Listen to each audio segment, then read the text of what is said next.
गुरु प्यारी सात संगत जी, राधा स्वामी जी। आज जो हम साकी आपके सामने लेकर आए हैं वह साकी शम्स तबरेज़ और मौलाना रूम की है। इस साकी से हम सभी को कुछ न कुछ सीखने को ज़रूर मिलेगा। तो आइए साकी को स्टार्ट करते हैं। शम्स तबरेज़ मौलाना रूम के गुरु थे। मौलाना रूम को परमात्मा से मिलने का शौक़ था। वह दिल्ली में अमीरों के बच्चों को पढ़ाता था। परमात्मा के प्रति उसका प्रेम देखकर शम्स तबरेज़ मुल्तान से चलकर दिल्ली आ गए। उसने पढ़ने वाले बच्चों से पूछा कि उनका उस्ताद कहाँ है। उन्होंने कहा कि वह खाना खाने गए हैं।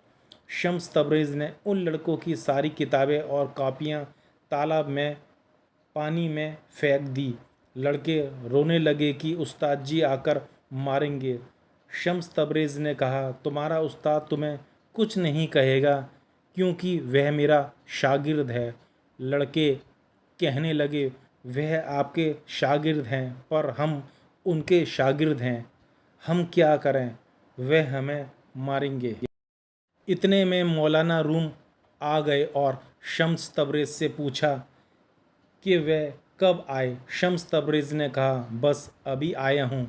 मौलाना रूम ने घर चलकर आराम करने की विनती की, परंतु शम्स तबरेज़ ने कहा, मैं जल्दी में हूँ, अभी चला जाऊँगा। मौलाना रूम को जब पता चला कि सारी किताबें तालाब के पानी में फेंक दी हैं, वह बहुत दुखी हुआ। परंतु जब किताबें निकाली गई वह बिल्कुल सूखी थीं।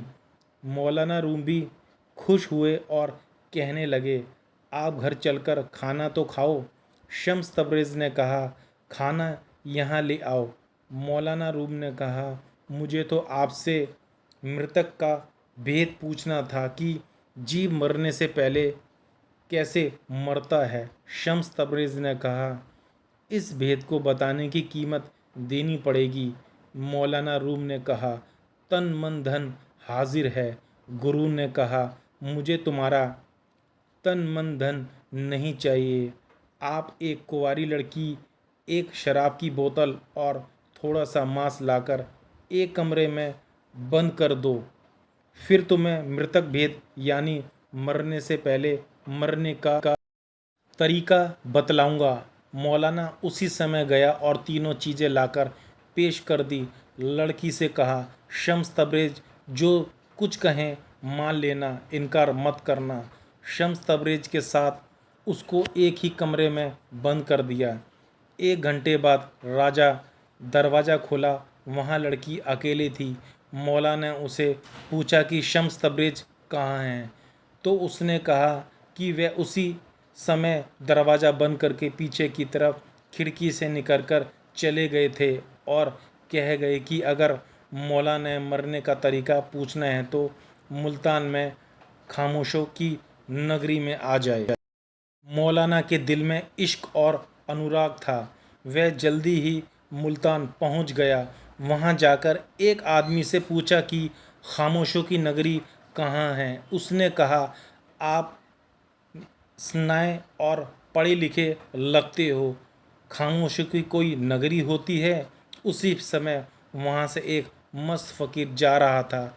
मौलाना ने उससे पूछा तो उसने कहा, तुम भी नहीं जानते। मौलाना रूम ने कहा, अगर जानता होता तो आपसे क्यों पूछता।